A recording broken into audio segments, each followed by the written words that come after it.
यद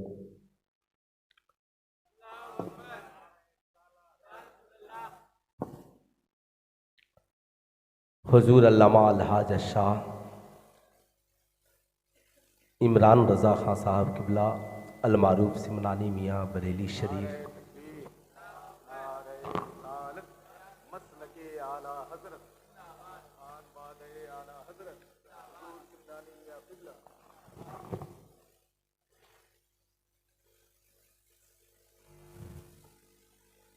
वरौना की स्टेज बावकार मुक़द्दस उलमाए इस्लाम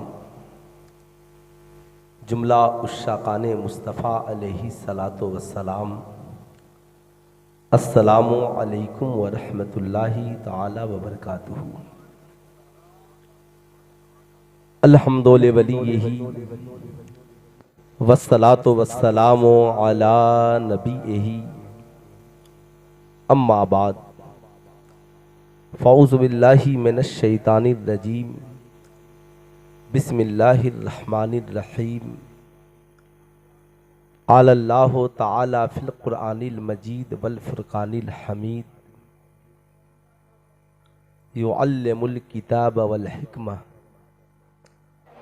सदक़ल्लाहुल अलीयुल अज़ीम, बल्लग़ना रसूलुहुन नबियुल अमीनुल मकीनुल करीम, व नहनु अला ज़ालिका लमिनश शाहिदीन वश्शाकिरीन वल्हम्दुलिल्लाहि रब्बिल आलमीन। सारे जहान के मरकज़े अक़ीदत मुस्तफ़ा जाने रहमत, शम्अ बज़्म हिदायत, हुज़ूर अहमद मुज्तबा हज़रत मोहम्मद मुस्तफ़ा सल्लल्लाहु ताला अलैहि वसल्लम की बारगाह आलीजाह से मैं जी लगाकर हदिया दुरूद सलाम पेश करें और पढ़ें अल्लाहुम्मा सल्ली अला सैयदना शफ़ीना हबीबना मौलाना मोहम्मद मादनी जूदेवल करम मंबईल इल्म वल हिल्म वल हिकम बारिक वसल्लिम सल्लु अलैहि सलातन व सलामन अलैका या रसूल अल्लाह, सल्लु अलैहि सलातन व सलामन अलैका या हबीब अल्लाह, दाईमन अबदन अबदा।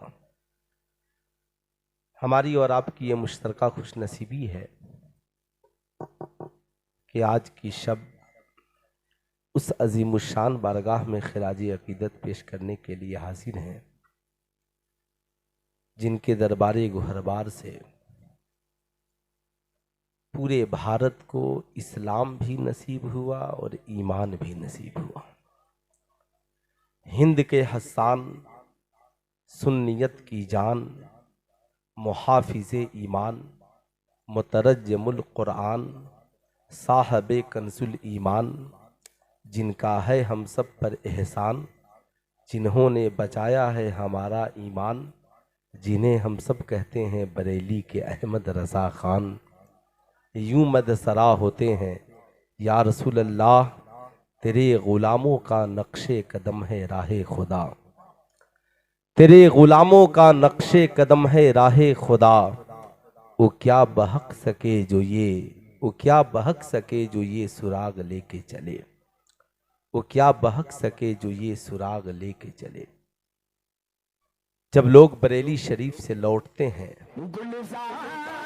और मुझसे ये कहते हैं कि मैं बरेली शरीफ गया था और टोपी लेकर आया हूँ, जुब्बा लेकर आया हूँ, अमामा लेकर आया हूँ, अंगूठी लेकर आया हूँ, मैं कहता हूँ यार बरेली जा तो कुछ न ला, वहाँ से इमाम इश्क व मोहब्बत का दिया हुआ अकीदा लेकर आ। जान है इश्क मुस्तफ़ा रोज़े फजू करे खुदा, जिसको हो दर्द का मजा नाजे दवा उठाए। लोग लोग बहुत पहले की बात है, अल्हम्दुलिल्लाह अल्लामा सिमनानी मियाँ साहब किबला इस वक्त पूरे आलम इस्लाम में मसलके आला हजरत की तबलीग करने का इन्हें ही हक है, इसलिए कि इनके पास दो निस्बतें हैं। एक तो आला हजरत के ये वारिस भी हैं और दूसरा दूसरा, साहब आला हजरत के उलूम को ये लोग पूरी दुनिया में फैलाने वाले हैं। तो मुझे याद है कि हैदराबाद गया था, एक साहब ने कहा कि देखिए आपके नाम के बगल में रजा लिखा है, तो जरा खिताब में नरमी अख्तियार करेंगे।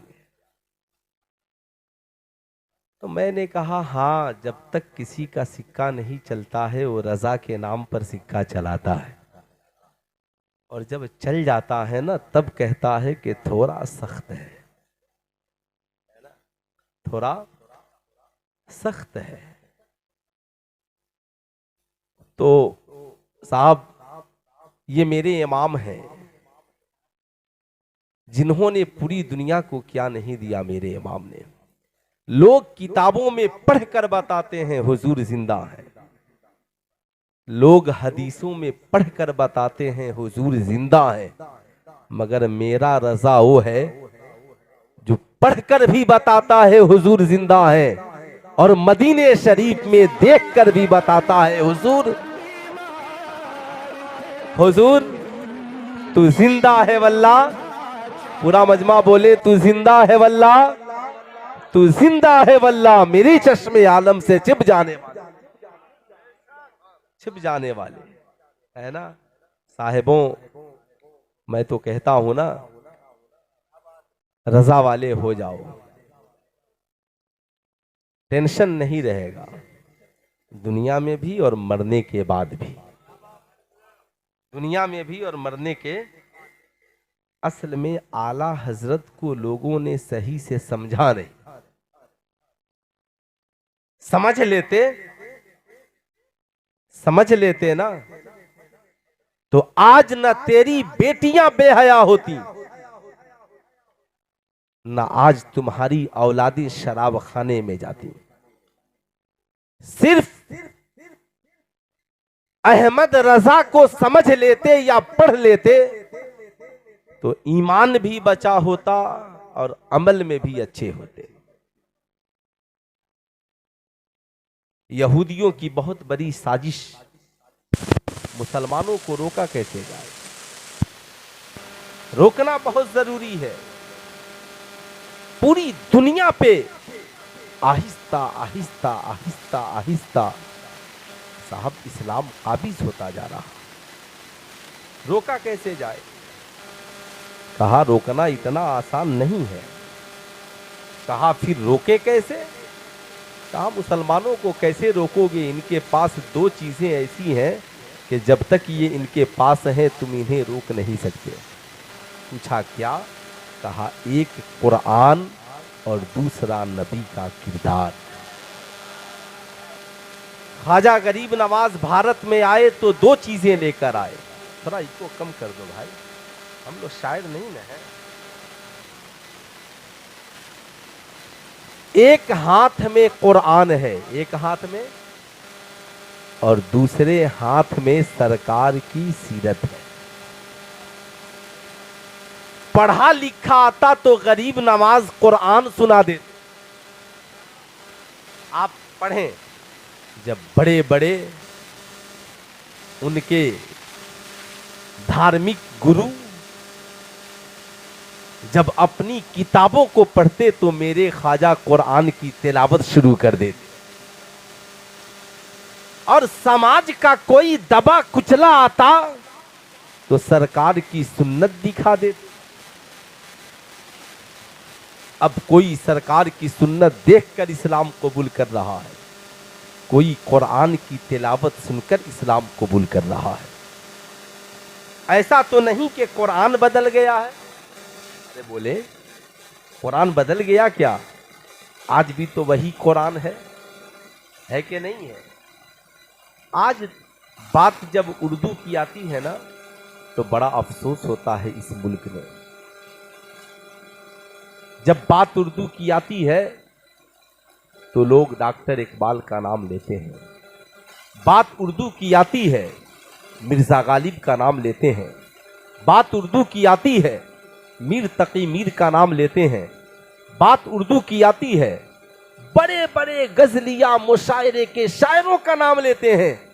लेकिन मैं कहता हूँ डॉक्टर इकबाल को छोड़िए, उसके बाद ये जितने शायर हैं उन्होंने आपको उर्दू में इश्किया अशआर के अलावा क्या दिया। मगर चलो मेरे रज़ा के पास, उर्दू में पूरे ज़माने को कंजुल ईमान दिया। चलो मेरे रज़ा के पास, फिक़ह में तुझे फतावा रज़विया शरीफ दिया है।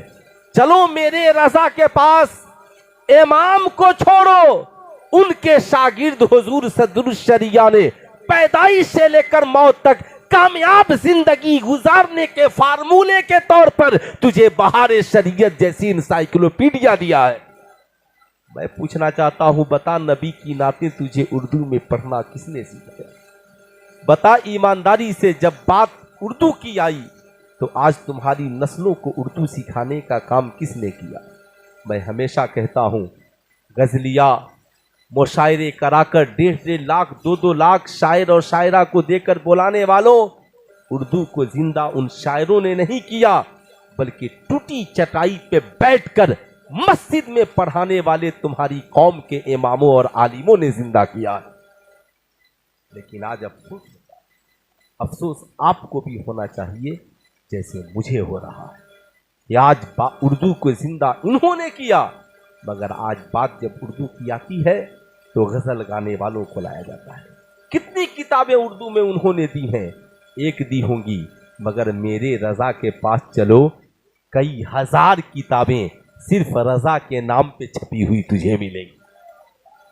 कई हजार किताबें। उर्दू को जिंदा तो हमने किया है, मगर आज अफसोस है कातिल की ये दलील भी मुंसिफ ने मान ली, मकतूल खुद गिरा है खंजर की नोक पर। मकतूल खुद गिरा है खंजर की नोक पर। तो यहूदियों की साजिश थी, इस्लाम को रोकना है। कहा रोकेंगे कैसे? मुसलमानों के पास तो कुरान है, मुसलमानों के पास नबी का किरदार है। जब वो कुरान पढ़ेंगे तो जानेंगे हलाल क्या है, हराम क्या है। सरकार की सीरत पढ़ेंगे तो जानेंगे जिंदगी गुजारने का सलीका क्या है, तरीका क्या है। हम मुसलमानों को कामयाबी से नहीं रोक सकते। कहा हाँ, हम मुसलमानों के दरमियान रेडियो बनाएंगे, मुसलमानों तक पहुंचेंगे। हम उनके घरों में रेडियो के माध्यम से जाएंगे, उन्हें बताएंगे कुरान पढ़ते हो। कुरान तो माशाअल्लाह सिर्फ एक धार्मिक पुस्तक है, धार्मिक किताब है। इसे वो पढ़े जो मौलाना हो, कुरान को वो पढ़े जो मौलवी हो, कुरान को वो पढ़े जो हाफिज हो, कुरान को वो पढ़े जो हाजी हो, कुरान वो पढ़े जो नमाजी हो। हदीस की किताबें वो पढ़े, सरकार की सीरत वो पढ़े जो नमाजी हो, आलिम हो, मौलाना हो। बाकी लोग कहा मेरे पास आओ, हम तुझे BBC लंदन सुनाएंगे, हम तुझे फला चैनल से सुनाएंगे, हम तुझे सारी दुनिया की बातें बताएंगे। एक वक्त था मुसलमान गले में कुरान लेकर चलते थे लटकाकर, एक वक्त आया रेडियो लटकाकर चलने लगे। यहूदियों की साजिश कामयाब हुई। उन्होंने कहा हमें अब इन्हें सिर्फ सुनाना नहीं है, बल्कि अब हमें इन्हें दिखाना है। उन्होंने कहा क्या दिखाओगे? कहा हम टीवी बनाएंगे, इनके घरों में पहुंच जाएंगे। साहब टीवी का वजूद हुआ और उन्होंने कहा टेंशन लेने की जरूरत नहीं है, हम सारी दुनिया को बताएंगे। अब तक जिसे रेडियो पर सुनते थे हम उसे तुझे दिखाने के लिए तैयार हैं। टेंशन न लो, लंदन हम दिखाएंगे, चाइना हम दिखाएंगे, रशिया हम दिखाएंगे, इंडोनेशिया हम दिखाएंगे। जबकि अल्लाह ने मुसलमानों को यह अख्तियार दिया था, यह अख्तियार दिया था। जब मुसलमान गुलाम मुस्तफा बनकर जीते थे, आंखें बंद करते थे तो मदीना नजर आता था। हजरत ख्वाजा गरीब नवाज का हाल ये था कि एक सफर पर है, एक मस्जिद में तशरीफ ले गए। सुने गौर से, किबले का मामला हो गया तो बात आगे बढ़ गई। ख्वाजा गरीब नवाज ने कहा किबला तो यही है। अगला शख्स मानने को तैयार नहीं था, कहा हुजूर मैं मानने को तैयार नहीं हूं। ख्वाजा गरीब नवाज ने कहा देखता क्या है, वो सामने देख काबा नजर आ रहा। साहब ये उस वक्त की निगाहें थी। चलो मेरे रजा के दरबार में देखो, बैठे हैं बरेली शरीफ में, निगाहें कहाँ हैं। ये उस वक्त के मुसलमान थे। अब साहब नतीजा ये निकला, लोगों ने समझा टीवी से बढ़ करके क्या है। हर घर में टीवी का वजूद। जब तक टीवी नहीं आई थी, लोग साहब घरों में से कुरान की तिलावत की आवाज़ें आती थी। यहूदियों ने कहा हम टीवी बनाएंगे, लोगों के घरों तक पहुंचाएंगे, एक दो चैनल उनके नाम के होंगे, लाखों चैनल यहूदियों नसरानियों के किरदार के चलाए जाएंगे। कभी शराब पीते हुए, कभी जना करते हुए, कभी जुआ खेलते हुए। साहब बेहयाई बुराई का दौर होगा। मॉडल गर्ल्स आएगी, लिबास दिखलाएगी, मुख्तलिफ किस्म के लिबास की नुमाइशें होंगी। नतीजा ये निकला, टीवी ने कदम रखा। अब हमारी कौम की वो औरतें जो कल फजर की आजान सुनकर उठती थीं, नमाज पढ़ती थीं और बैठकर कुरान की तिलावत करती थीं, अब वो नमाज का वक्त तो भूल गईं, मगर कौन सा प्रोग्राम कब चलेगा ये उन्हें याद रहा। यहूदियों ने और तरक्की की, मोबाइल फोन के जरिया। आज मोबाइल हर शख्स के पास है। उन्होंने कहा अब क्या टेंशन लेना है, अब हर जेब को ऐसा बना देंगे, कर लो दुनिया मुट्ठी में, सारी दुनिया को एक मुट्ठी में बंद कर देंगे। नतीजा क्या निकला, वो कौम, उस कौम के नौजवान जो कुरान की तिलावत सुनते करते थे, उस कौम के नौजवान जो तिजारत बंद करके मस्जिदों की तरफ दौड़ते थे, उस कौम के नौजवान साहब जो रिज़्क़े हलाल कमाते थे, उसके बाद जिहाद फी सबीलिल्लाह के लिए निकल जाते थे, उस कौम के नौजवान जो बहन की इज्जत के लिए अपनी जान देते थे, इस कौम के नौजवान जिन नौजवानों का तुर्रे इम्तियाज ये था कि उनके सामने ये बात थी हम मस्जिद के अंदर भी कुरान पढ़ेंगे, घर के अंदर भी कुरान पढ़ेंगे, जरूरत पड़ेगी तो नेज़े के ऊपर चढ़कर भी कुरान पढ़ेंगे। नतीजा उनका ये निकला, शराब खाने में नजर आने लगे, जुआ खाने में नजर आने लगे।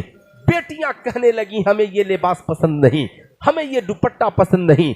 औरतें कहने लगी हमें ये लिबास और हिजाब पसंद नहीं, वो लिबास चाहिए जो मॉडर्न गर्ल्स टीवी पे पहन करके आती है।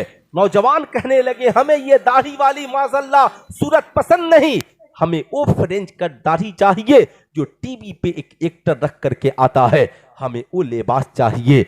नतीजा क्या निकला, जमाना जमाना साहब जमाना वक्त हालात बदलते गए और मुसलमानों का नजरिया बदलता गया।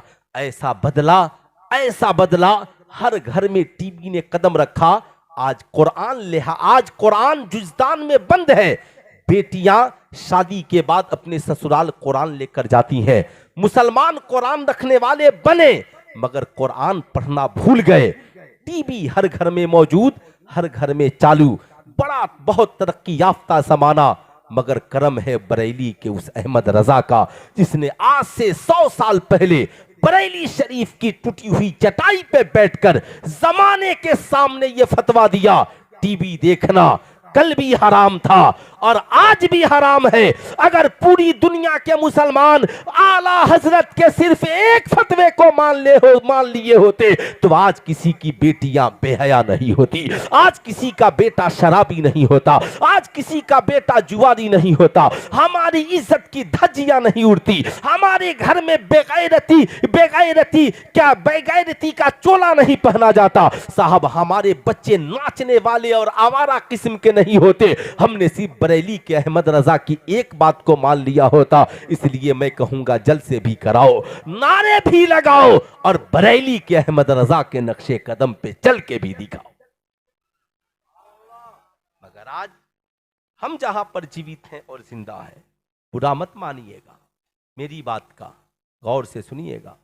आज समाज में एक रविश है ना, मुझे याद है बहुत सारी बातें हालात के साथ होती हैं। अब साहब मैं जानता हूं मोबाइल से बचना बड़ा मुश्किल काम है, मगर आज आपने कंट्रोल नहीं किया। आला हजरत ने फतवा रज़विया शरीफ में आज से कई 100 बरस पहले लिखा कि एक जमाना आएगा कि ऐसी मशीनें आएंगी कि इंसान यहां से गुफ्तगू करेगा, उधर के इंसान का चेहरा नजर आ जाए। क्योंकि मेरे रजा सिर्फ आलिम ही नहीं थे। आज तो एक इल्म आ जाए ना तो लोगों को बड़ा गुरूर हो जाता है, बड़ा तकब्बुर। एक साहब ने मुझसे पूछा, हजरत मुरीद होने की क्या जरूरत? मुरीद होने से क्या फायदा है? क्या मुरीद होना जरूरी है? मैं डॉक्टर हूं, दीन समझ सकता हूं। मैं इंजीनियर हूं, दीन समझ सकता हूं। मैं पढ़ा लिखा नौजवान हूं, दीन समझ सकता हूं। मैंने मैट्रिक किया है, इंटर किया है, आलिम मौलाना हूं, दीन समझ सकता हूं। क्या मुरीद होना जरूरी है? मैंने कहा, क्या मेरे रजा से भी बड़ा तू आलिम है? क्या मेरे रजा से भी ज्यादा तेरे पास इल्म है? पूछने वालों, मुरीद होना क्या जरूरी है? ये चल मेरे रजा से पूछ। 50 उलूम से ज्यादा के जानने वाले हैं, मगर अपने वालिदे गिरामी अल्लामा नकी अली खां के साथ निकल पड़े पीरे कामिल की तलाश में। जमाने को बताया आलिम बनना भी जरूरी है और पीरे कामिल के दामन को हाथों से थामना भी जरूरी है।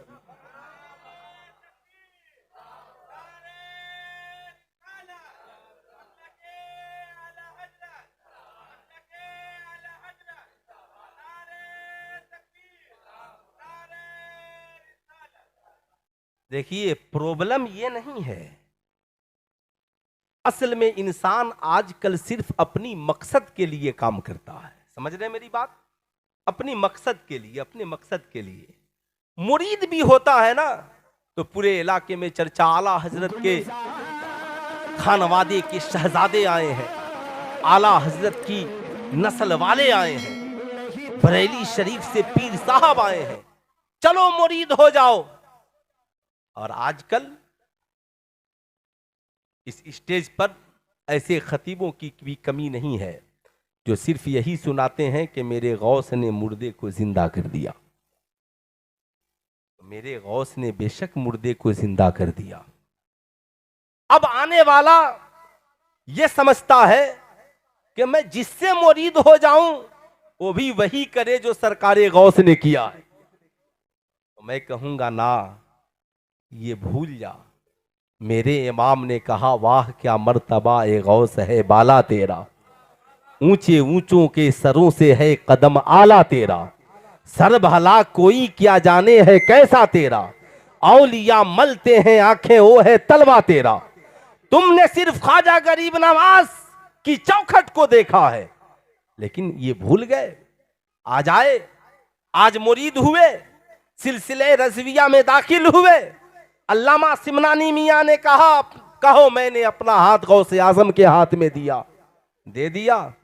एक हफ्ता बाद अल्लामा सिराज तबानी साहब से मिला, कहा हुजूर मुरीद हुए 1 हफ्ता हो गया, अब तक कोई फायदा नहीं हो रहा। 1 साल बाद अब सोचेगा पीर का ऐसा फैज जारी हो कि साहब सारी दुनिया मुट्ठी में हो जाए। सरकार ख्वाजा गरीब नवाज तो 20 साल अपने पीरो मुर्शिद की गेठरी सर पे लेकर घूमते रहे। कितने साल? पूरा मजमा हाथ उठाकर बोले, कितने साल घूमते रहे? हजरत ख्वाजा उस्मान हारूनी की गेठरी लेकर आलिम बनने के बाद, मुफ्ती बनने के बाद, मुफस्सिर बनने के बाद, ख्वाजा गरीब नवाज कॉन्फ्रेंस में आप बैठे हैं, सिर्फ 2 मिनट की एक बात सुने, फिर आप फैसला करेंगे। हमने सिर्फ यही जाना कि गरीब नवाज ने अना सागर को एक प्याले में बुला लिया, लेकिन उनकी जिंदगी कितनी मुश्किल थी, कभी आपने उसका मुताला नहीं किया।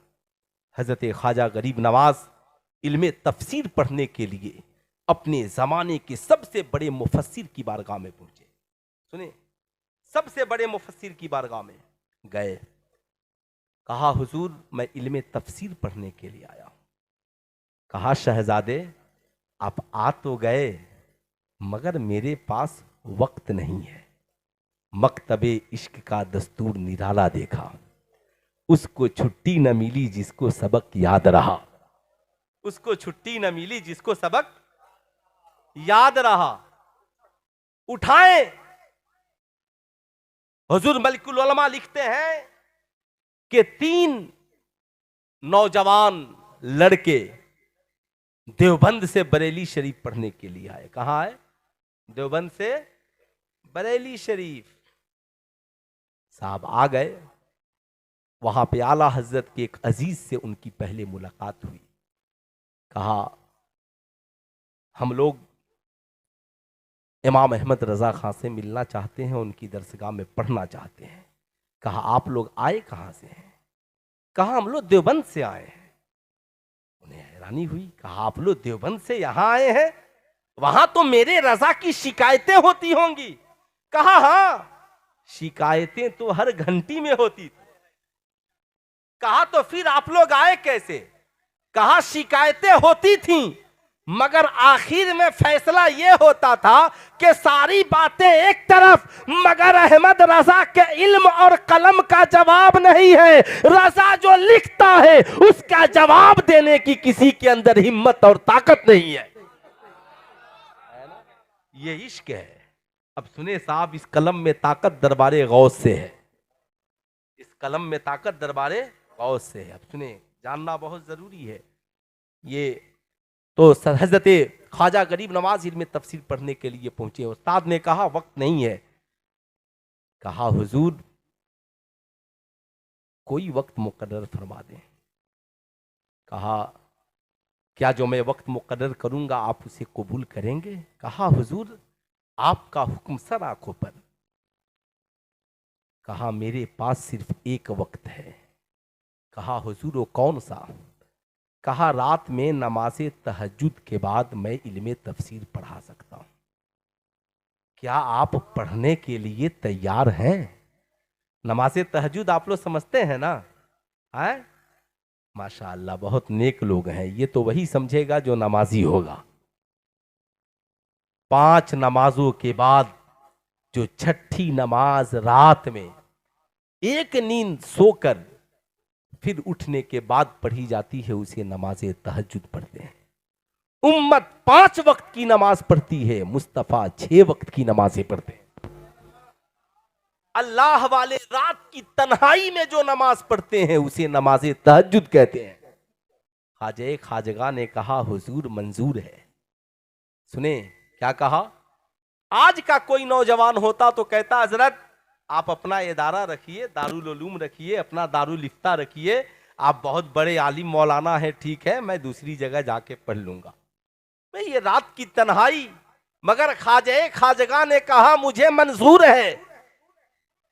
अब दस्तूर देखें, हजरत ख्वाजा गरीब नवाज अपने उस्ताद के उठने से पहले उठ जाते, बेदार होते, वजू करते, फिर उसके बाद अपने उस्ताद के लिए उसके वजू के लिए पानी रखते और 2 मुसल्ला बिछा देते।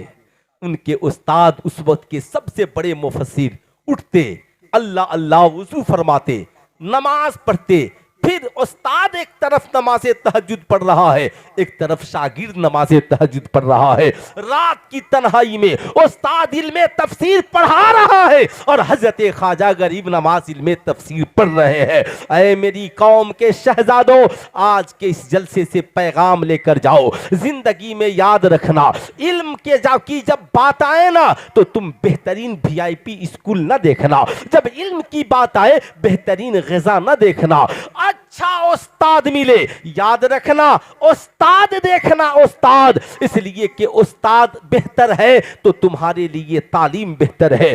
कुरान वही है, राफजी से पढ़ोगे राफजी हो जाओगे, खारजी से पढ़ोगे खारजी हो जाओगे, वहाबी से पढ़ोगे वहाबी हो जाओगे, देवबंदी से पढ़ोगे देवबंदी हो जाओगे, और बरेली के अहमद रजा से पढ़ोगे आशिके मुस्तफा हो जाओगे, आशिके मुस्तफ़ा हो जाओगे। इसलिए मैं आपसे कहता हूं, आपने सिर्फ करामतों को याद किया है, तब जाकर हजरत ख्वाजा गरीब नवाज इतने बड़े मुफस्सिर बने, इतने बड़े आलिम, इतने बड़े मौलाना, इतने बड़े मुहद्दिस मुफस्सिर बनने के बाद 20 साल अपने पीरो मुर्शिद की गेठरी को सर पे लेकर के चलते रहे। कितने साल चलते रहे?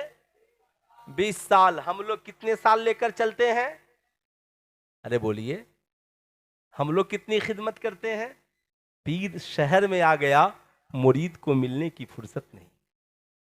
पीर साहब आकर चले गए, मुरीद फोन से कहता है हुजूर बहुत मसरूफ था, बिजनेस में नहीं आ सका, लेकिन उम्मीद ये है पीर का फैज हम पर जारी हो। मैं कहूंगा ना, पहले पीर की खिदमत करने वाला बनो, उनसे दुनिया का मुतालबा ना करो। अपने पीर से कहो हुजूर बस आप इतनी दुआ कर दें कि मेरा खात्मा बिल खैर हो, और मरने के बाद मुस्तफ़ा जानी रहमत के दामने करम में हमें जगह मिल जाए, हमें जगह मिल जाए। आज हम जहां पर जीवित और जिंदा हैं, आला हजरत अजीमुल बरकत ने क्या लिखा, मजार शरीफ पर कितनी चादरें चढ़ाओ? एक। कितनी चादरें? बड़ी जिम्मेदारी से बोला हूं, कितनी चादरें? एक। मगर आज मजार शरीफ एक और चादरें 1,00,000। चादरें 1,00,000। आला हजरत ने क्या लिखा, औरतों का मजार पे जाना गुनाह। मैंने एक रोज सोचा कि आखिर क्या बात है। मेरे रजा फरमाते हैं, एक चादर चढ़ाओ ताकि पता चले ये अल्लाह के वली की कब्र है। लेकिन आज जब हम इन बुजुर्गों की जिंदगी का मुताला करते हैं तो इन बुजुर्गों ने मजारों की तामीरें बाद में कराई और दरसगाहों की तामीरें पहले कराई। आप पूरी दुनिया में देखें, गौसे आजम की खानकाह बाद में है, दरसगाह पहले है। ख्वाजा गरीब नवाज की खानकाह बाद में है, दरसगाह पहले है। इमाम अहले सुन्नत की खानकाह बाद में है, दरसगाह पहले है। मैं इसे बहुत ऊंचा नहीं ले जाना चाहता, बताने का मकसद ये है, ये अल्लाह वाले जानते थे अगर सिर्फ मज़ारों की तामीर हो तो मजाविर ज्यादा पैदा होंगे, मोमबत्ती बेचेंगे, अगरबत्ती बेचेंगे, चादरें बेचेंगे, जिनके पास जो हो वो बेचेंगे। इसलिए इन्होंने दरसगाहों का कयाम किया ताकि मजाविर नहीं, कौम को आलिम पैदा करके दिए जाए, कौम को मुहद्दिस पैदा करके दिए जाए, कौम को मुफक्किर पैदा करके दिए जाए, ताकि ये मज़ारों पे जाकर चादरें बेचने वाले न बने बल्कि बुजुर्गों के मिशन का काम करने वाले भी बने और बुजुर्गों की अजमत और चादर की हिफाजत करने वाले भी बने। मगर आज मज़ारों पर ऐसे ऐसे जाहिल मजाविर आ गए जिन्हें देखने के बाद लगता ही नहीं कि इनका इस्लाम से कोई वास्ता है। कमर तक बाल, सोने की अंगूठी, कान में बाली, नाक में नथिया भी पहन ले तो उनके लिए कोई टेंशन की बात नहीं है। हाथ में कड़ा, फिर साहब उससे पूछिए, कहता है गरीब नवाज से मेरा रिश्ता बड़ा मजबूत है। मैं कहता हूं काहे का तेरा रिश्ता मजबूत है?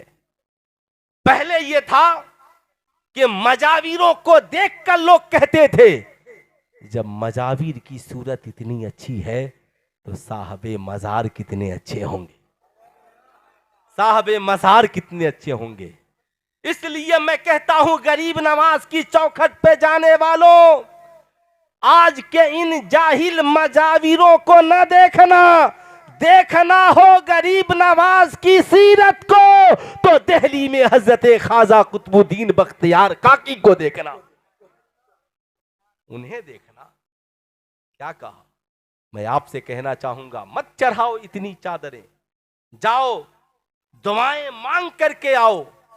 वलियों की बारगाह में जाओ ना, मत चढ़ाओ 500 की चादरें, मत चढ़ाओ 1000 की चादरें, 50 रुपए की फूलों की चादर ले लो, गरीब नवाज की तुरबत पे डाल दो, 450 रुपए वापिस लेकर के कलकत्ता आओ और यहाँ पे अहले सुन्नत वल जमात के किसी इदारे में चले जाओ और जाकर कहो प्रिंसिपल साहब ये 450 रुपए ख्वाजा गरीब नवाज के नाम पे लीजिए, किसी गरीब बच्चे की तालीम के लिए कापी किताब और कलम खरीद दीजिएगा।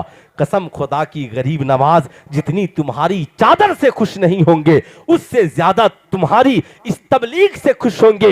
गरीब नवाज का मिशन चादर फैलाना नहीं, उनका मिशन तो यह है नबी की सुन्नत को आम किया जाए, कुरान की तालीमात को आम किया जाए। अगर उनके मिशन को भारत में किसी ने जिंदा किया है तो बरेली के इमाम अहमद रजा खान ने जिंदा किया।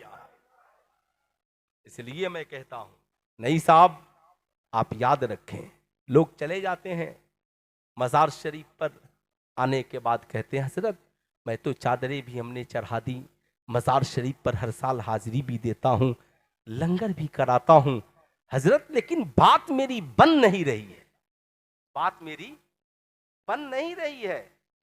मैंने कहा बात कैसे बनेगी, हम तो सिर्फ चादरें लेकर जाने वाले हैं, जाओ तो फूलों की चादरें सरों पे लेकर जाओ और लौटो तो बुजुर्गों के किरदार की चादरें जिंदगी में ओढ़ कर आओ। ख्वाजा गरीब नवाज के वालिदे गिरामी का नाम हजरत ख्वाजा गियासुद्दीन हसन है। क्या नाम है? ख्वाजा गियासुद्दीन हसन। बहुत बड़े आलिम, मौलाना, अल्लाह के मुकद्दस वली। ड्यूटी एक, मां की खिदमत। क्या ड्यूटी? मां की खिदमत। जब मुअज्जिन आजान देता तो वजू फरमाते, वजू करने के बाद सबसे पहले अपने वालिदा की खिदमत में जाते और जाकर के पांव दबाते। अम्मा जी, आप मुझसे राजी हैं? आपकी इजाजत हो तो मैं मस्जिद को जाऊं? मां मुस्कुरा देती और कहती, शहजादे बेशक आप मस्जिद को जाओ, और मां के लिए भी एक मुसल्ला बिछा दो, ताकि मां घर में नमाज पढ़ेगी और बेटा मस्जिद में नमाज पढ़ेगा। वो कल की माएँ थी जो अपने बेटे से कहती थी, बेटा मस्जिद जा, अजान हो गई, एक मुसल्ला मां के लिए बिछा दे।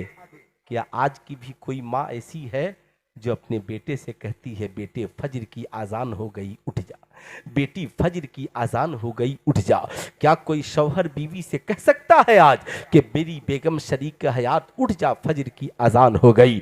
बुरा ना मानना, आज लोग स्कूल जाने के लिए बोलते हैं, आज लोग कॉलेज जाने के लिए बोलते हैं, आज लोग ड्यूटी पे जाने के लिए बोलते हैं। सुल्तान रजा कहना चाहेगा, बेटे को अगर कॉलेज जाने में ताखिर हो जाए, बाप आग बगोला हो जाता है। साहब, बीवी को अगर खाना बनाने में ताखिर हो जाए, शौहर को गुस्सा आ जाता है। मगर उसी घर में बेटा बेनमाजी बनकर सोया है, किसी को गुस्सा नहीं आता। बीवी बेनमाजी बनकर सोई है, किसी को गुस्सा नहीं आता। बेटा कभी मस्जिद को नहीं जाता, कभी माँ को तौफीक नहीं होती। मैं कहूंगा, ओ मेरी कौम की माओ, गरीब नवाज से मोहब्बत करने वाली इस्लाम की शहजादियों, सिर्फ ख्वाजा गरीब नवाज के नाम का फातिहा ही होगा, या उनके जद्दे आला या उनकी दादी जान की सुन्नत को भी अपनी घरों में जिंदा किया जाएगा। ऐ मेरी कौम की शहजादियों, आज के इस जलसे से पैगाम लेकर जाओ, अगर तुम माँ हो तो सिर्फ बच्चों को खाना ही न खिलाओ, अगर तुम माँ हो तो सिर्फ बच्चों को पानी ही न पिलाओ, अगर तुम माँ हो तो सिर्फ बच्चों को उम्दा लिबास ही न पहनाओ, बल्कि अपने बच्चों को खाना बाद में खिलाओ। खुदा के घर का नमाजी पहले बनाओ, पहले बनाओ। मगर आज बुरा ना मानिएगा, मैं ऐसा नहीं कि तावीज का मुखालिफ हूं। अल्हम्दुलिल्लाह, या अल्लाह वाले तावीज लिख कर क्या, ये लोग दुआ कर दें तो हम लोगों का काम बन जाए, है ना? दुआ कर दे, सिर्फ दुआ कर देना तो काम बन जाए, दुआ कर दे तो। लेकिन हम लोग ये समझते हैं, चलो ना ताबीज लिखा लेंगे काम बन जाएगा। मैं कहूंगा ना, याद रखना खूब गौर से, हजरत ख्वाजा गरीब नवाज की दादी जान ने कहा, शहजादे मुसल्ला बिछा दे, माँ घर में नमाज पढ़ेगी, बेटा मस्जिद में नमाज पढ़ेगा। हजरत ख्वाजा गियासुद्दीन हसन माँ के लिए जानेमाज बिछाते हैं, माँ घर में नमाज पढ़ रही है, बेटा उठकर मस्जिद को चला है। रास्ते में दोस्तों ने कलाइयाँ थाम ली, थाम कर कहा, ए ख्वाजा गियासुद्दीन हसन, बताओ क्या बात है कि जब मुअज्जिन आजान देता है तो हम वजू करके मस्जिद को आते हैं, मगर आप वजू करके आप अपनी माँ के पास जाते हैं। कहा, हाँ, तुझे नहीं पता, मैंने मुस्तफ़ा करीम की एक हदीस का मुताला किया जिसमें अल्लाह के नबी इरशाद फरमाते हैं, जिस शख्स से उसके माँ और बाप राजी नहीं होते, उससे अल्लाह और उसका रसूल भी राजी नहीं होता। जब से मैंने इस हदीस का मुताला किया है, जब मुअज्जिन आजान देता है तो मैं वजू करने के बाद खुदा की बारगाह में जाने से पहले, सजदा करने से पहले, रुकू करने से पहले, कयाम करने से पहले, क़ुऊद से पहले, तशहुद से पहले, सबसे पहले मैं अपनी माँ को राजी करने जाता हूँ। इसलिए कि मेरे नबी ने बताया है ये तरीका कि जब मेरी माँ राजी हो जाएगी, मेरा बाप राजी हो जाएगा, फिर मैं मस्जिद को जाऊंगा, सजदा करूंगा तो खुदा राजी हो जाएगा, दुरूद पढ़ूंगा, मुस्तफा जाने रहमत राजी हो जाए। साहिबों, बुरा ना मानना, क्या मिशन दिया ख्वाजा गरीब नवाज के वालिद ने। मस्जिद में जाने से पहले अल्हम्दुलिल्लाह अपनी माँ को राजी कर ले, अपने बाप को राजी कर ले। सुल्तान रजा कहना चाहेगा, बताओ ईमानदारी से, आज तो नौजवानों का हाल ये है, कहते हैं सारी दुनिया मुझसे राजी है, मगर अगर कोई नाराज है तो सिर्फ मेरी माँ। हर इंसान मुझसे राजी है, अगर कोई मुझसे रूठा है तो मेरा बाप। मैं आपसे कहूंगा, माँ बाप को नाराज करके अजमेर शरीफ जाने वालों, माँ बाप को नाराज करके कछौछा शरीफ जाने वालों, माँ बाप को नाराज करके बरेली शरीफ जाने वालों, माँ बाप को नाराज करके मसौली शरीफ और मारहेरा शरीफ जाने वालों, माँ बाप को नाराज करके देवा शरीफ जाने वालों, जब माँ बाप को नाराज करके मस्जिद जाओ तो काम नहीं बनता, तो बता मस्जिद में जाओ माँ बाप को नाराज करके तो अल्लाह और उसके रसूल राजी ना हो। माँ बाप को नाराज करके अजमेर जाओगे तो बता अल्लाह के वली कैसे तुझसे राजी होंगे। मतलब यह है, हमारी चादरें तो अजमेर पहुंचती हैं, मगर माँ बाप की दुआएं अजमेर शरीफ नहीं पहुंचती हैं। हमारी चादरें तो बरेली शरीफ पहुंचती हैं, मगर माँ बाप की दुआएं नहीं पहुंचती हैं। इसलिए मेरी कौम के शहजादों, आज के जलसे से पैगाम लेकर जाओ, चाहते हो तुम्हारी नमाजें मकबूल हो, चाहते हो तुम्हारी चादरें मकबूल हो, चाहते हो गौसो ख्वाजा और रजा के दर पर तुम्हारी दुआएं जाओ मांगो तो उनके वसीले से तुम्हारी दुआएं मकबूल हो, तो जिंदगी में याद रखना, माँ बाप को नाराज करके ना खुदा की बारगाह में जाना, ना खुदा वालों की बारगाह में जाना। अल्हम्दुलिल्लाह, कलकत्ता के बहुत बड़े नकीब, एक नकीब तो बहुत पहले से हैं, उस्ताजुल शोरा है ना, अल्हम्दुलिल्लाह, इतने बड़े है ना, सिराज ताबानी साहब और ज़मीरुद्दीन जमजम साहब भी तशरीफ ले आए। मैं बहुत ज़्यादा वक्त लेना नहीं चाहता, हुजूर वाला तशरीफ रखते हैं। इन साहब ये वो लोग हैं जिनके पास इल्मी फैज़ान भी है, जिनके घरों में वलायत भी है, जिनके पास इल्मी विरासत भी है। जहाँ सारी चीज़ें मौजूद हों वहाँ हम लोगों की क्या हैसियत। लेकिन आपने ऐसे वक्त में खड़ा ही किया मुझे कि मैं बोलूँ तो क्या बोलूँ। ज़रा एक बार पूरा मजमा मिलकर मोहब्बत से बोल दें सुबहान अल्लाह। एक बार और ज़रा मोहब्बत से बोले अल्हम्दुलिल्लाह। आज हमारी कौम के नौजवान ये समझते हैं माँ बाप नाराज़ हैं, कोई बात नहीं, मेरा पीर मुझसे राज़ी हो जाए। मैं कहूँगा माँ बाप को नाराज़ करके पीरो मुर्शिद को राजी करने की कोशिश न करना, ये तुम्हारी भूल है। याद रखना, हजरत बायजीद बुस्तामी से किसी ने पूछा, हुजूर आप अल्लाह के वली कैसे बने? कहा, मैं माँ की दुआओं ने मुझे अल्लाह का वली बना दिया है।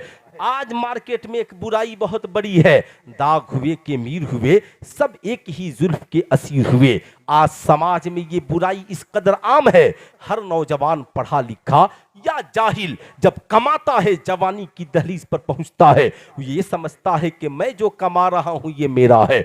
पढ़ी लिखी घर की बहुएं ये समझती हैं मेरा शौहर जो कमा रहा है ये सब मेरा है। अब हालात इतने बदल गए कि आजकल पढ़ी लिखी बहुएं जब घर में आती हैं तो शौहर से कहती हैं, बताओ सास ससुर की खिदमत कुरान की किस आयत से साबित है? अब बेचारा ये नौजवान कुरान का कितना मुताला किया है कि बताएगा।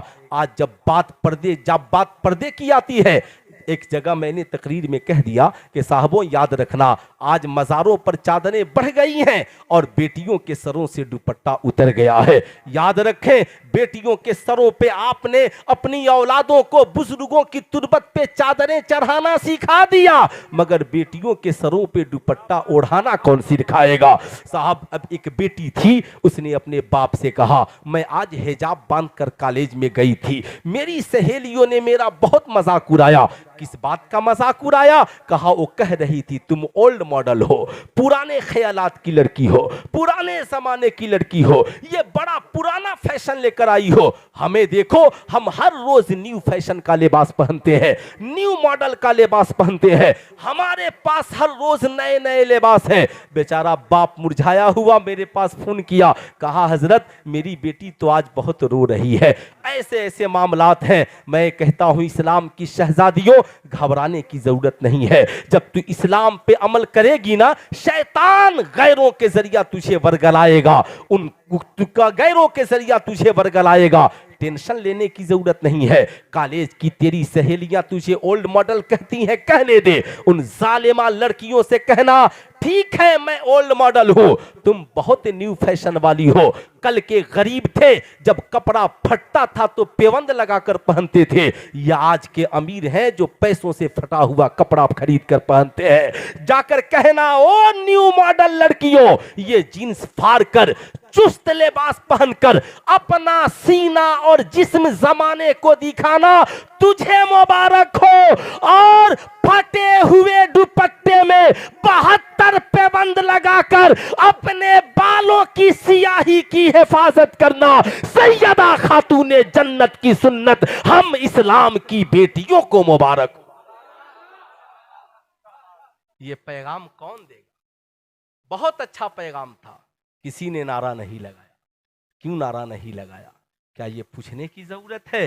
हो सकता है आपको बात समझ में नहीं आई हो, लेकिन मैं इस बात का ख्वाहिशमंद नहीं कि आप नारा लगाएं। मैंने यूं ही कह दिया। इसे याद रखें, अपनी बेटियों को ये बताना होगा। सिर्फ आप फातिहा कराएं, सुभान अल्लाह, ये हमारा तरीका है, ये हमारा सलीका है। बुजुर्गों से इसके जरिया रिश्ता मजबूत होता है। मगर जब आप फातिहे के लिए बैठें, साहब हम 11वीं शरीफ मनाते हैं, हम ख्वाजा की छठी मनाते हैं, हम इमाम अहमद रजा का उर्स मनाते हैं। आप अपने घर में अपनी औलादों को लेकर के बैठे, हजरत गौसे आजम की जब की महफिल सजाएं, साहब फातिहे की ही महफिल अपने घर में खुद बैठाएं।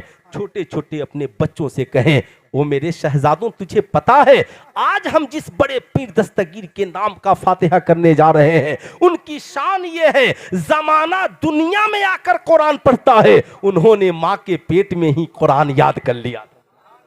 अब ये छोटे छोटे बच्चे हैं ना, इन बच्चों को साहब अजूबा बातें सुनने में बहुत लुत्फ आता है।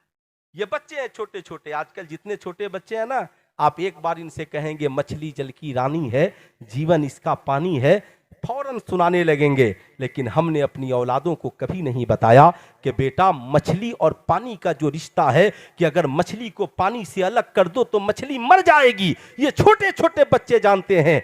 ठीक यही रिश्ता आज से 1400 बरस 1450 बरस पहले आमेना के लाल ने मुसलमानों को मस्जिद के हवाले से समझाया था और कहा था याद रखना अल मोमिनो फिल मस्जिद कसमको फिल मा, मोमिन का रिश्ता मस्जिद से ऐसे है जैसे मछली का रिश्ता पानी से है। मछली पानी के बगैर जिंदा नहीं रह सकती और मोमिन मस्जिद के बगैर जिंदा नहीं रह सकता। नारे रिसालत मसलके आला हज़रत पैगामे मुस्तफा। लेकिन कौन इधर ज़हन दौड़ाएगा? हमारे बच्चे समझते हैं सारा लुत्फ इसी पोएम में है, सारा मजा इसी में है। मैं कहूंगा हमने अपने बच्चों को नहीं बताया। क्या कहा मेरे रज़ा ने? उन्हें जाना उन्हें माना, न रखा गैर से काम, लिल्लाहिल हम्द में दुनिया से मुसलमान गया। जब आप अपने छोटे छोटे बच्चों को बताएंगे कि सरकार बड़े पीर दस्तगीर तो पेट में ही हाफिज़े कुरान बन गए, तो कहेंगे भला पेट में कोई कैसे कुरान पढ़ेगा? अब हमारी माँ उसे बताए नहीं, उनकी वालिदा हाफिज़े कुरान थी, बड़ी नेक थी, अल्लाह की वलिया थी। जब वो पेट में थे उनकी माँ रोजाना कुरान की तिलावत करती थी और सरकार बड़े पीर दस्तगीर उसे सुनकर याद कर लेते थे। साहब तब हमारे बच्चे कहेंगे अम्मा अगर हम भी याद करना चाहें तो? तब हमारी कौम की माँ कहे बेटा टेंशन न ले, क्या हुआ, वक्त अभी हाथ से नहीं गया, आज के बाद बस एक काम कर, फजर की नमाज के लिए मैं भी उठूं तू भी उठ, फजर की नमाज पढ़ के आना, मैं कुरान सुनाती जाऊंगी, तुम भी याद करते जाना। बेटा पूरा कुरान नहीं याद करा सकती मगर अम्मा पारा तो याद करा सकती हो, सूरह फातिहा तो याद करा सकती हो, सूरह इखलास तो याद करा सकती हो। ऐ मेरी कौम के शहजादों बताने की जरूरत है, हम अपनी औलादों को बताते कहाँ है? यही वजह है आज हमारी औलादें नाफरमान हो रही है। आज पढ़ा लिखा हर नौजवान समझता है मैंने बिजनेस से जो कमाया वो मेरा है, मेरी बीवी ये समझती है कि साहब मेरा शौहर जो कमा रहा है ये मेरा है। हर बेटा बाप की बिल्डिंग को कहता है ये मेरी हवेली है, हर बेटा बाप की जमीन को कहता है ये मेरी जमीन है, मगर कोई बाप औलाद के मकान को कभी नहीं कहता कि ये मेरा मकान है। कहता है? नहीं कहता। कहता मेरे बेटे का मकान है। बूढ़े चचाओं से पूछो ना, ये भी समझते हैं शायद मेरा बेटा जो कमा रहा है उसी का है। आजकल बहुएं कहती हैं अपने शौहर से, अपनी सास से, सुना है अगर मेरा शौहर नहीं कमाता तो सबका हाल बुरा हो जाता। ये तो फख्र की बात मां कहती कि अगर मेरा बेटा नहीं कमाता तो तेरा हाल बुरा हो जाता। लेकिन आज अजीब हालात है। वजह यह है कि साहब हमने अपनी औलादों को दुनिया की सारी तालीमें दी, मैट्रिक की तक की किताबें पढ़ाई, इंटर तक की किताबें पढ़ाई, मगर हमने कभी अपनी औलादों को सरकार की सीरत पढ़ाने की कोशिश नहीं की। नतीजा यही हुआ। मैं अपनी कौम के नौजवान से कहूंगा, अगर आज तक आपके ज़हन में ये बात है, अगर आज तक आपके ज़हन में ये बात है, तो याद रखिएगा कि आप समझते हैं मैं जो कमाता हूं ये मेरा है, तो ये आपकी भूल है। जिंदगी में याद रखना, एक नौजवान मुस्तफ़ा करीम की बारगाह में पहुंचा है, अर्ज गुजार होता है या रसूल अल्लाह मेरे माँ बाप आप पे कुर्बान, आका जी ये बताया जाए मर्द पर पहला हक किसका है? अल्लाह के नबी फरमाते हैं तुम्हारी माँ का। नौजवान ठहर गया, फिर दूसरी बार पूछता है या रसूल अल्लाह मर्द पर पहला हक किसका है? आका फिर फरमाते हैं तुम्हारी माँ का। फिर ठहर गया, फिर पूछता है या रसूल अल्लाह मर्द पर पहला हक किसका है? आका फरमाते हैं तुम्हारी माँ का। फिर ठहर गया, चौथी बार पूछता है या रसूल अल्लाह मर्द पर पहला हक किसका है? आका फरमाते हैं तुम्हारे वालिद का। अब आला हजरत सरकार से पूछा गया हुजूर बताया जाए मर्द कमाए तो क्या करे? आला हजरत फरमाते हैं मर्द अगर 100 रुपए कमाए तो 75 मां को दे दे और 25 बाप को दे दे, इसलिए कि सरकार ने 3 बार मां का जिक्र किया है और 1 बार बाप का जिक्र किया, 1 बार बाप का जिक्र किया है। हम लोग आला हजरत वाले हैं ना। मैं आपसे कहना चाहूंगा ईमान भी दुरुस्त हो, अकीदा भी दुरुस्त हो, आमाल भी दुरुस्त हो। ऐ मेरी कौम के नौजवान, आज के इस जलसे से पैगाम लेकर जा कि मर्द की कमाई पे पहला हक हमारी माँ का है। किसका है? पूरा मजमा हाथ उठाकर बोले किसका है? जोर से बोले किसका है?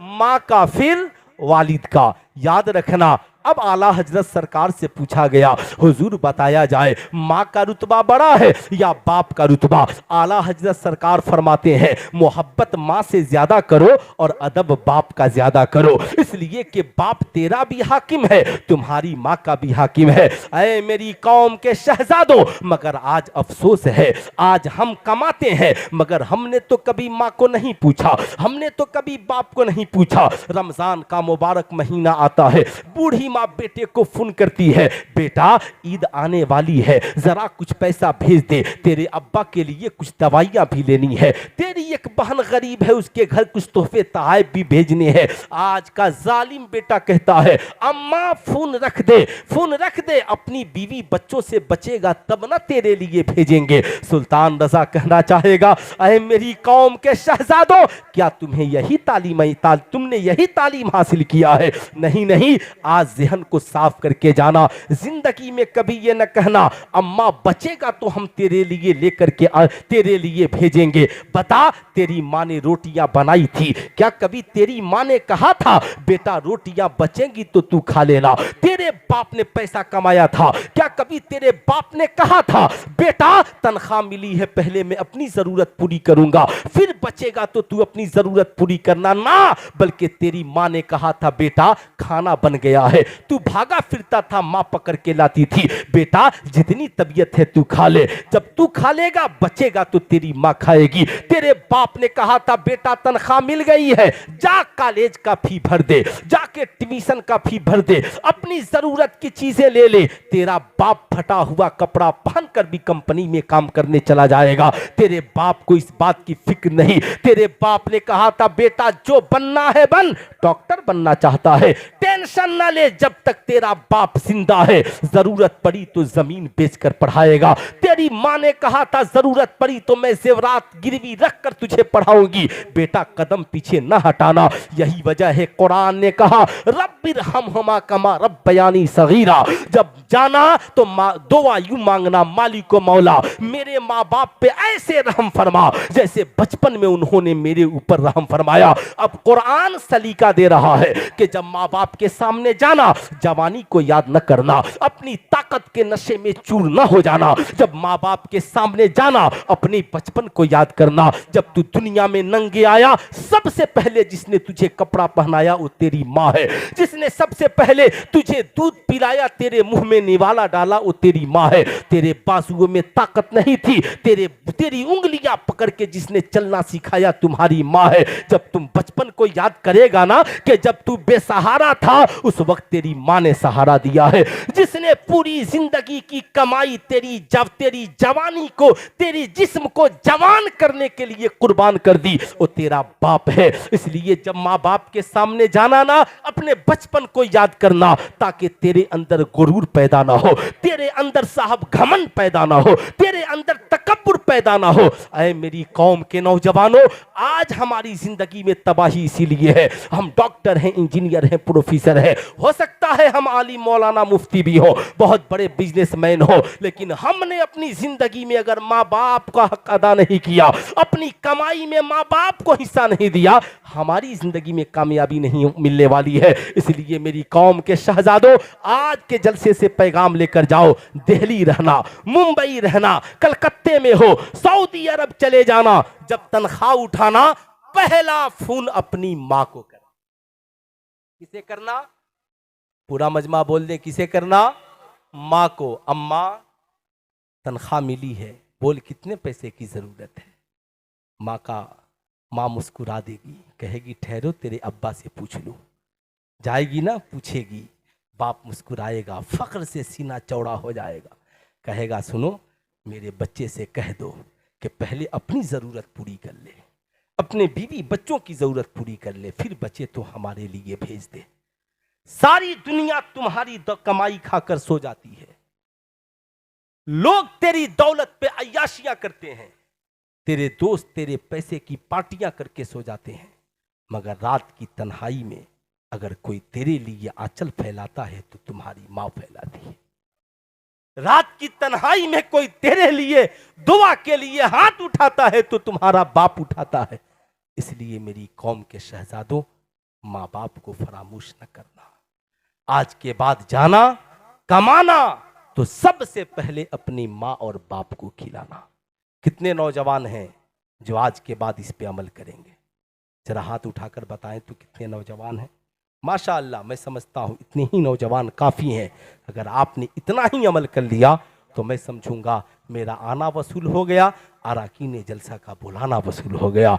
ऐ मेरी कौम के शहजादों, याद रखना, जिंदगी में याद रखना, कभी बाप के आंखों में आंसुओं के कतरे मत आने देना। मैं ये नहीं कहता शायरों को मत दो, खूब दो। कोई सरकार की नात के बदले में क्या दे सकता? खूब दो। पीराने एजाम की भी खिदमत खूब करो, खूब करो आलिमों की खिदमत। सुबहान अल्लाह, ये बुजुर्गाने दीन की सुन्नत है। मगर रात की तन्हाई में कभी बाप का जेब भी देख लो कि तेरा बाप कहीं सुबह उठकर चाय की दुकान पे रुसवा तो नहीं हो जाए।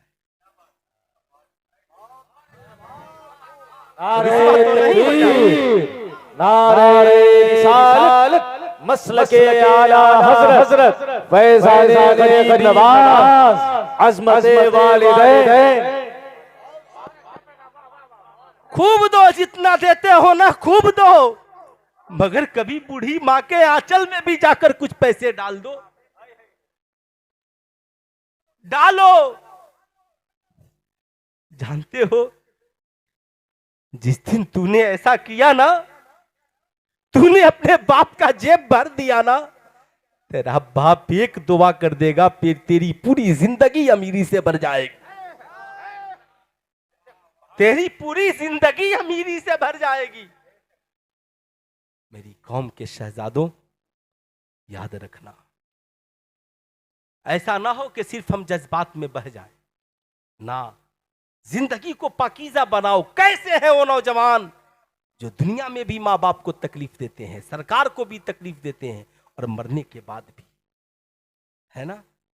मेरे भाई क्या शानदार नात पढ़ते हैं, है ना। मोहम्मद अली फैजी साहब, हम लोग मदीना शरीफ वगैरह में भी रहे, क्या शानदार, तबीयत खुश हो जाती है।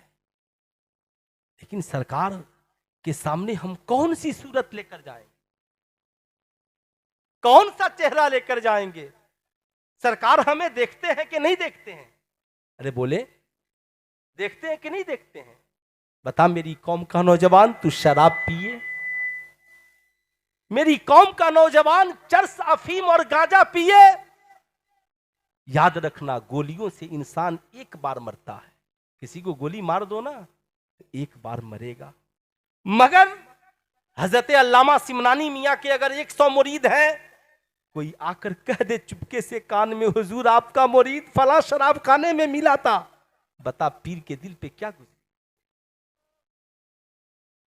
सुन, तू जाकर चरस पीता है, स्मोकिंग करता है, अगर मोहल्ले के किसी नौजवान ने तेरी मां से आकर कहा होगा ना कि तेरे बेटे को फला जगह स्मोकिंग करते देखा था, तेरी मां की मौत, जिस्म से रूह बाद में निकलेगी, मगर तेरी मां बेमौत मर जाती है। अगर हमारा किरदार और कैरेक्टर गंदा हो गया, साहब मेरे मां बाप रात की तन्हाई में हर रोज मरते हैं, हर रोज, हर रोज। मेराज की शब है,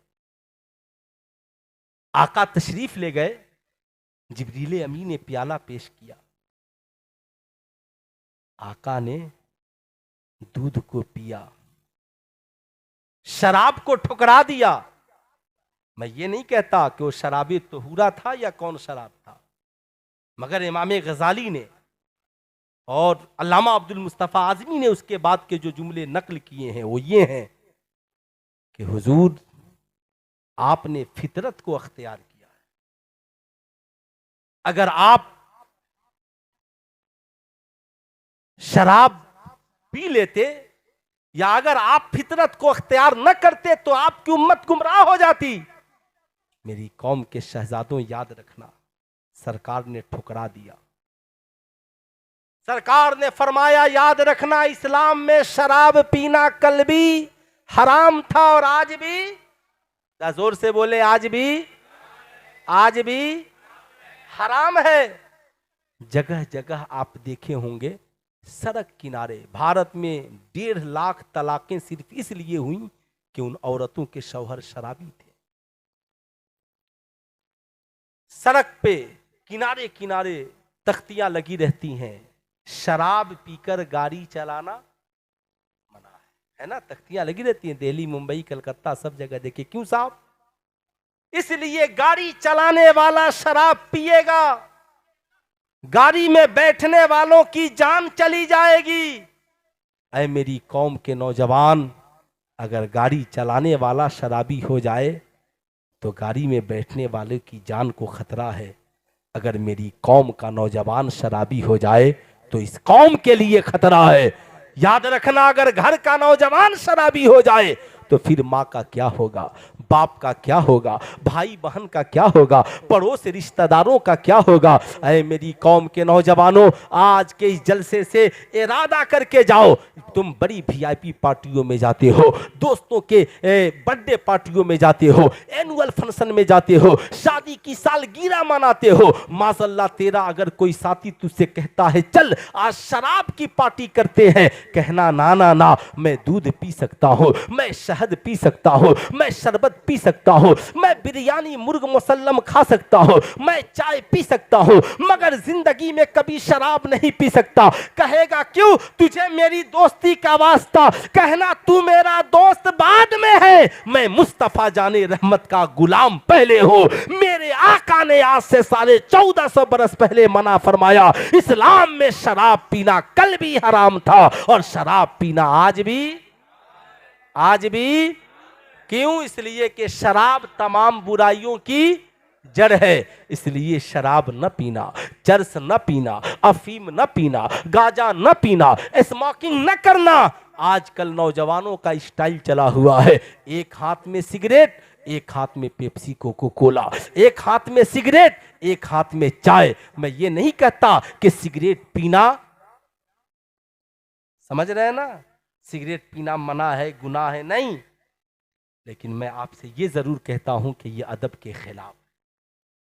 बाअदब बनिए, बड़ों का एहतराम कीजिए, छिछोरापन वाला किरदार मत अपनाइए, किरदार ऐसा पेश कीजिए एयरपोर्ट पे हो, पानी मिल जाए वहीं बैठकर पी लीजिए, जमाना आपको देखकर कहे ये गुलाम ऐसे हैं, कहीं हो मगर सरकार की सुन्नत को जिंदा करने वाले हैं। उन आवारा लोगों की तरह मत बनिए साहब जो ये समझते हैं हमारा जिस्म हमारी मर्जी, हम अपनी मर्जी से जिंदगी जिएंगे। हम किसी मौलवी मौलाना के कहने पर जिंदगी क्यों जिएंगे, हम किसी मौलवी मौलाना के कहने पर जिंदगी क्यों गुजारेंगे। हमारी मर्जी हम कान में बाली पहने, हमारी मर्जी हम हाथ में कड़ा पहने, मेरी मर्जी हम बाल बढ़ा करके चोटियां लगा ले। सुल्तान रजा कहना चाहेगा, औरतें भी कहती हैं मेरी मर्जी हम दुपट्टा ओढ़े, किसी मौलवी मौलाना का क्या जाता है। मैं कहूंगा टेंशन न लो, बड़ा गुरूर है तुझे अपने जिस्म पर। याद रखना सरकार ने फरमाया मन तशब्बह बिकौमिन फहुव मिनहुम, जो जिस कौम से मुशाबिहत करेगा उसका अंजाम उसी के साथ होगा। इसलिए याद रखना कड़ा पहनना सिखों का तरीका है, फ्रेंच कट दाढ़ी रखना यहूदियों का तरीका है, बाल बढ़ा करके चोटी लगाना ये नचनिया और भजनिया का तरीका है। बता ईमानदारी के साथ बता, क्या मरने के बाद तू सिखों के साथ जाना चाहेगा, क्या मरने के बाद नचनिया भजनिया के साथ तू उठना चाहेगा। इसलिए मैं कहूंगा ना ना ना, अगर तुम चाहते हो कि मरने के बाद तुम्हारा अंजाम इन बुजुर्गों के साथ हो, मरने के बाद तुम्हारा अंजाम अल्लाह के वलियों के साथ हो, मरने के बाद तुम्हारा अंजाम मुस्तफा जाने रहमत के साथ हो, तो चेहरे पे सरकार की सुन्नत को सजाओ, जिंदगी को सुन्नत मुस्तफा का आईना बनाओ, ताकि मरने के बाद कब्र में जाओ फरिश्ते देखें तो कहें सवाल क्या पूछते हो, चेहरा बता रहा है आशिके मुस्तफा आया। नारे तकबीर, नारे रिसालत, मसलके आला हजरत फैज़ाने गरीब नवाज, है ना। सुने आप याद रखिएगा, चेहरा ऐसा हो, है ना। कौन नहीं जानता हुज्जतुल इस्लाम अल्लामा हामिद रजा खां अली रहमा और रिजवान को। कौन है ये, कौन है? हुजूर ताजु शरिया के दादा जान हैं, इनके परदादा हुजूर के है ना अल्लामा सिमनानी मियाँ के परदादा। सुने आपने अल्लामा पाकिस्तान के मुहद्दिस आज़म पाकिस्तान अल्लामा सरदार अली खान का नाम सुना होगा, सुना है ना। बहुत बड़े पाकिस्तान के मुहद्दिस, वो कैसे इतने बड़े मुहद्दिस बने सुनिएगा। बस ये आखिरी बात, उसके बाद मेरी तकरीर खत्म। अरे नहीं नहीं, मर्जी नहीं, ये बुजुर्गाने दिन बैठे हैं, अब कितनी देर बैठाइएगा, है ना। 3 बज चुके हैं, तो मैं अर्ज कर रहा था। सुने अब अल्लामा सरदार अली खान ये सिंध के रहने वाले थे, अरम जवान और कॉलेज के पढ़े लिखे, और उस जमाने में लाहौर में पटवारी का इम्तहान देने आए थे, पटवारी का। और अल्लामा हामिद रजा खान अलैहि रहमा व रिजवान शहजादे आला हजरत, अरे बोलो ना भाई सुभान अल्लाह, लाहौर मुनाजरे में तशरीफ ले गए। बदअकीदों से मुनाजरा हो रहा था, हुजूर की सरपरस्ती में लाहौर में हजरत बैठे थे। इतने खूबसूरत थे, इतने खूबसूरत, इतने खूबसूरत, इतने खूबसूरत कि अल्लामा सैयद शाह तुराबुल हक कादरी कहते हैं कि जब पान खाते थे ना और पीत निगलते तो गले से नजर आए। इतने खूबसूरत। नारे तकबीर, नारे रिसालत, फैज़ाने आला हजरत हुजूर हुज्जतुल इस्लाम, है ना। इतने खूबसूरत। अब ये आए थे पटवारी का इम्तहान देने, ये भी गए थे देखे मुनाजरा क्या होता है, कैसे आलिम लोग मुनाजरा करते हैं। जब ये गए और हजरत को देखा तो दिल दे दी, हजरत को देखा तो तेरे गुलामों का नक्शे कदम है राहे खुदा, वो क्या बहक सके जो ये सुराग लेके चले, वो क्या भाग सके जो ये सुराग लेकर चले। दिल दे बैठे, अरे मोहब्बत हो गई किससे? अल्लाह के वली से, है ना। ये मोहब्बत नहीं, मोहब्बत हो गई अल्लाह के वली से। बैठ गए, जलसा खत्म हुआ, हजरत के पास आ गए, हुजूर अब आप मुझे अपना बना लीजिए। कहा मेरा बनोगे? कहा हाँ। कहा घर नहीं जाना? कहा नहीं जाऊंगा। कहा कहां चलोगे? कहा हुजूर जहां आप जाएंगे वहीं चलूंगा। कहा घर वालों को बता दो। घर एक खत लिख दिया और पाक लाहौर से सीधे बरेली शरीफ आ गए। बरेली शरीफ आ गए। सुनिएगा, ये आज हम लोग के पास आज किस चीज की कमी है? अल्हम्दुलिल्लाह बहुत सारी चीजें, फिर भी तालीम नहीं। आ गए, मुरीद हुए, हजरत के पास रहने लगे। हजरत ने कहा मियाँ तुमने दुनिया की तालीम बहुत हासिल कर ली, चले जाओ मेरे वालिदे गिरामी के शागिर्दे अजीज अल्लामा अमजद अली आजमी हुजूर सदरुस शरिया अजमेर शरीफ में मदरसा मोइनिया में मुदल्लिस से आप उनके पास पढ़ने के लिए चले जाओ। खत लिख दिया। अल्लामा सरदार अली खां और एक और मौलाना पाकिस्तान से आए थे, दोनों को भेज दिया। हजरत लहीम सहीम थे, गए पढ़ने के लिए। जब वहां गए तालीम हासिल करने के लिए हजरत की बारगाह में, फिर क्या पूछना, पढ़ते। लेकिन चूंकि बहुत सेहतमंद थे और पहले मदरसों में इतना वीआईपी और बड़ा इंतजाम नहीं था कि सुबह का नाश्ता अलग, दोपहर का खाना अलग और रात का खाना अलग। पहले खाना नहीं मगर तालीम थी, और आज खाना है मगर तालीम। पढ़ाने वाले ऐसा नहीं है कि पढ़ाने वाले नहीं, हम तो उन आलिमों की कदर कहाँ करते, है ना। हमारी कौम ने जाहिलों को बढ़ा दिया और आलिमों को घटा दिया।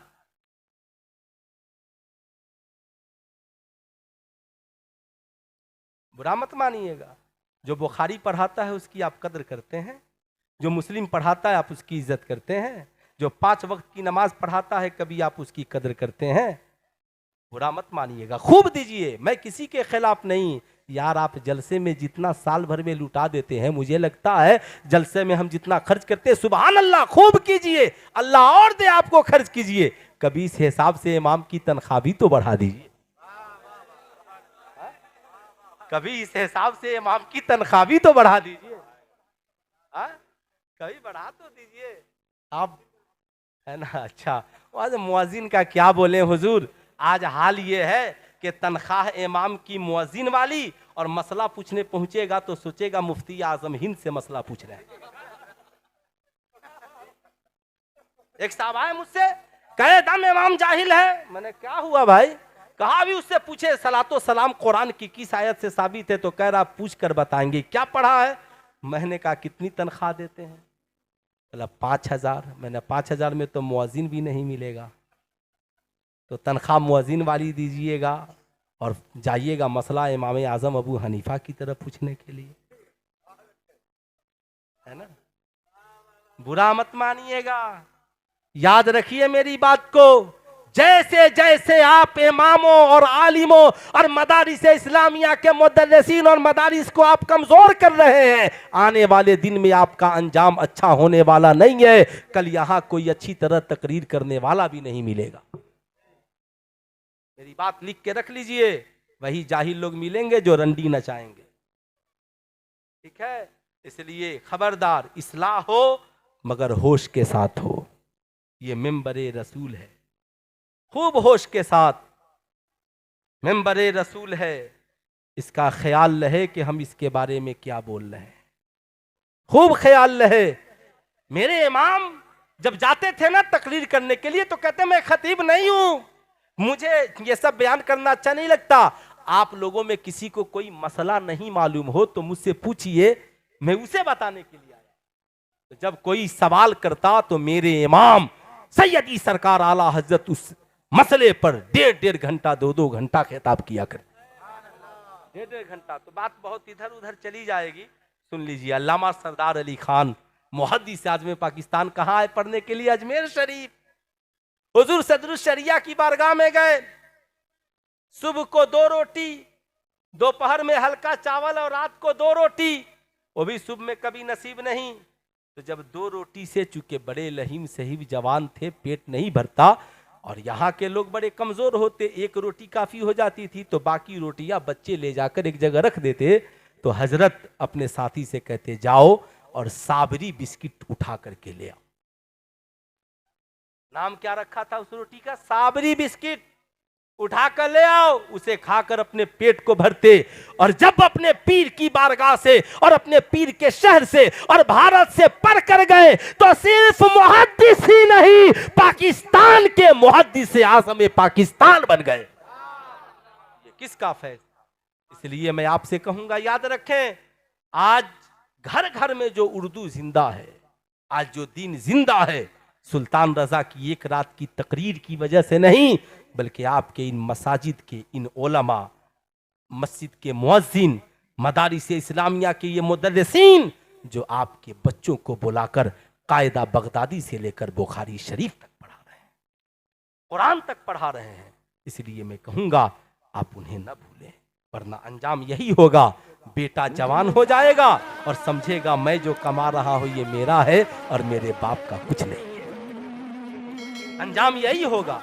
इसलिए मेरे दोस्त याद रखना, जिंदगी में इस बात को कभी भूलना नहीं। बस आखिरी बात सुने, हम लोग अल्हम्दुलिल्लाह आज आपको सिलसिला तलाशने की जरूरत नहीं है, ऐसे पीर आए हैं, दामन पकड़ लीजिए। दुनिया भी हसीन और इंशाअल्लाह आखिरत भी हसीन। दुनिया भी हसीन, आखिरत भी हसीन, अल्हम्दुलिल्लाह। सुने, याद रखें जिंदगी में इन बातों को। एक मुरीद दावत के लिए चल पड़ा। पीर साहब ने पूछा, इधर सुनो, कहाँ जा रहे हो? कहा हुजूर दावत खाने जा रहा हूँ। कहा दावत खाने जा रहे हो? कहा हाँ। कहा ये बताओ, दावत खाने जा रहे हो, दावत खाने का तरीका भी मालूम है? कहा हुजूर खाने का तरीका क्या पूछना, जाऊंगा, हाथ धुलूंगा, दस्तरखान पे बैठूंगा, बिस्मिल्लाह पढ़ूंगा और जो सामने होगा वहां से खाऊंगा, खा लूंगा तो अल्हम्दुलिल्लाह पढ़ूंगा, दुआ पढ़ के हाथ धुल के चला आऊंगा। कहा खाना खाने का तरीका भी नहीं मालूम, दावत खाने जा रहे हो? कहा हुजूर तरीका बता दिया जाए।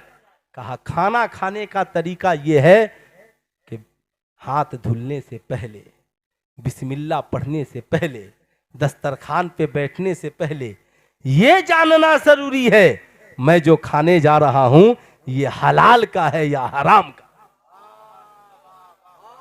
हलाल का है या? बहुत वीआईपी वलीमा हम खाते हैं। अल्लामा सिराज तबानी साहब से आकर कहते हैं कि हुजूर क्या वीआईपी वलीमा था, क्या चिकन चिल्ली, लली पंप है ना, पेप्सी, कोको कोला, कलकत्ता का बेहतरीन रसगुल्ला, समोसा, सिंघाड़ा। हजरत ऐसी वीआईपी पार्टी और ऐसा वीआईपी वलीमा हमने आज तक देखा नहीं। अरे अल्लाह के बंदे, एक बार पूछ भी तो लेते कि इस्लाम में जहेज मांगना हराम है, कहीं जहेज के मांगे हुए पैसे का वलीमा तो नहीं है?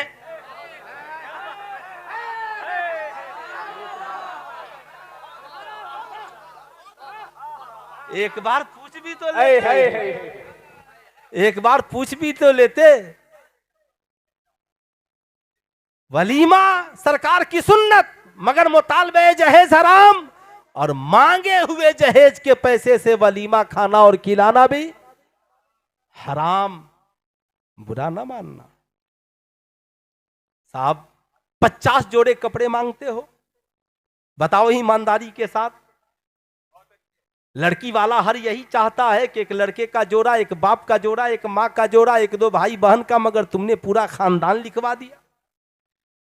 बेचारे बोल ही दें, हजरत का हुक्म हो रहा है बोल ही दें, है ना। अब इस शुभ में क्या बोल दें। मैं सिर्फ इधर से, है ना, बड़ों का कभी गुस्ताख बन के नहीं जीना, है ना, कभी नहीं, जिंदगी में कभी नहीं। वही तकरीर खत्म, वहीं पे फिर तकरीर कर लेंगे। कोई बड़ी बात, हम तकरीर क्या करेंगे, इन बुजुर्गों का फैजान है ना। सिवान शहर में फकीर रहता है, लेकिन कभी अल्हम्दुलिल्लाह आप इस मामले में कभी भी समझौता न करें। याद रखें, मैं ये अर्ज कर रहा था साहब, अजीब इत्तफाक, 50 जोड़े। अब लड़की वाला मजबूर है, नहीं देगा तो रिश्ता नहीं होगा। अब वो जो है अर्राशी वल मुर्तशी किलैहुमा फिन्नार, रिश्वत लेने वाले और देने वाले दोनों जहन्नम में जाएंगे।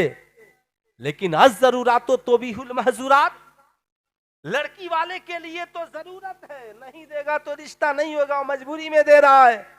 लेकिन आप जो ये रिश्वत के तौर पे 50 जोड़े कपड़े ले रहे हैं, अब जुमा के दिन समधी साहब उसी कपड़ा को पहन के नमाज पढ़ने, हज्जिन साहिबा उसी कपड़ा को पहन के नमाज पढ़ रही है, बेटी दामाद उसी कपड़े को पहन के नमाज पढ़ रहे हैं। बुरा ना मानना, कभी जा करके मरकज़े इल्म अदब ज़ियाउल इस्लाम में मुफ्ती साहब किबला से पूछ लेना, हुजूर उस कपड़े पे पहन के नमाज होगी कि नहीं होगी? नमाज होगी कि नहीं होगी? इसलिए मैं कहूंगा बंद करो ये जहेज, मत मांगो जहेज, हराम है हराम। हजरत ख्वाजा गरीब नवाज की दादी जान जब उनके वालिद के लिए रिश्ता लेकर सरकार गौसे आजम के घराने में गईं तो जाकर कहा, मुझे एक शहजादी चाहिए जो मेरे बेटे के लिए बीवी हो और मेरे लिए बेटी हो, मेरे लिए बेटी हो। उन्होंने कहा, शहजादी समझे नहीं, आप बेटी के लिए आई हैं और बहू के लिए कहा नहीं, जो लोग बहू तलाशते हैं उनकी नजरें दौलत पर होती हैं और जो लोग बेटी तलाशते हैं उनकी नजरें सीरते फातिमतुज ज़हरा पे होती हैं, सीरते फातिमतुज ज़हरा पर होती हैं। का मतलब, कहा निकाह तक आपकी बेटी और निकाह के बाद मेरी बेटी। कहा कुछ तैयारी, कहा नो तैयारी। जब तक आपकी बेटी थी आपने कपड़ा दिया, जब तक आपकी बेटी थी आपने खाना दिया, जब तक आपकी बेटी थी आपने कपड़ा पहनाया, जब तक आपकी बेटी थी आपने सुलाया। अब निकाह के बाद ये मेरी बेटी होगी तो कपड़ा मेरा पहनेगी, खाना मेरा खाएगी, मेरे घर में रहेगी, जहां सोऊंगी सुलाऊंगी अपने घर में रखूंगी। इसलिए कि इस्लाम में जहेज मांगना हराम है। अल्हम्दुलिल्लाह लड़की वाले भी कम नहीं है। लड़का मांगे तो जुर्म बेशक गुना, और लड़की वाला बेटी का जो हिस्सा नहीं देता है ये गुनाह नहीं है। शरीयत ने हक मुकर्रर किया है। बता, तेरी बहन हिस्सा नहीं मांगती तो तू काहे नहीं देता? जिस दिन हमने बहन और बेटियों को हिस्सा देना शुरू कर दिया, कुरान ने क्या कहा? उठाओ कुरान पढ़ो, मर्द को 2 हिस्सा और औरत को 1 हिस्सा। बाप की कमाई की बिल्डिंग है, 2 हिस्सा भाई का 1 हिस्सा बहन का। बाप की कमाई है, 2 हिस्सा भाई का 1 हिस्सा बहन का। बाप की जमीन है, 2 हिस्सा भाई का 1 हिस्सा बहन का। जहेज का खात्मा हो जाएगा। बहुत बड़ा भिखारी तेरे घर आ गया है, कहता है माशअल्लाह जहेज चाहिए। कहना मांगता काहे है? अल्लाह उसके रसूल ने मेरी बेटी का जो हिस्सा मुकर्रर किया है मैं हमेशा उसे देने के लिए तैयार हूं। मेरी बहन का जो हिस्सा मुकर्रर किया है मैं देने के लिए तैयार हूं। तुझे मांगने की आवश्यकता और जरूरत नहीं है। जिस दिन हमने देना शुरू कर दिया इंशाअल्लाह जहेज का खात्मा हो जाएगा। मगर आज शादी के बाद लिखता है वीआईपी, है ना, वलीमा कराता है वीआईपी और स्टेज कुर्सी लगाता, बगल में बैठाएगा, है ना, लिखेगा I love my wife, Facebook पे डालेगा। बीवी देखकर जल भुन जाती है, जालिम कमीने, तू मुझसे कहता आई लव माई वाइफ, तू क्या मोहब्बत करेगा? तूने तो मेरी डोली उठने से पहले मेरे बाप का जनाजा उठा दिया, मेरे भाई को कंगाल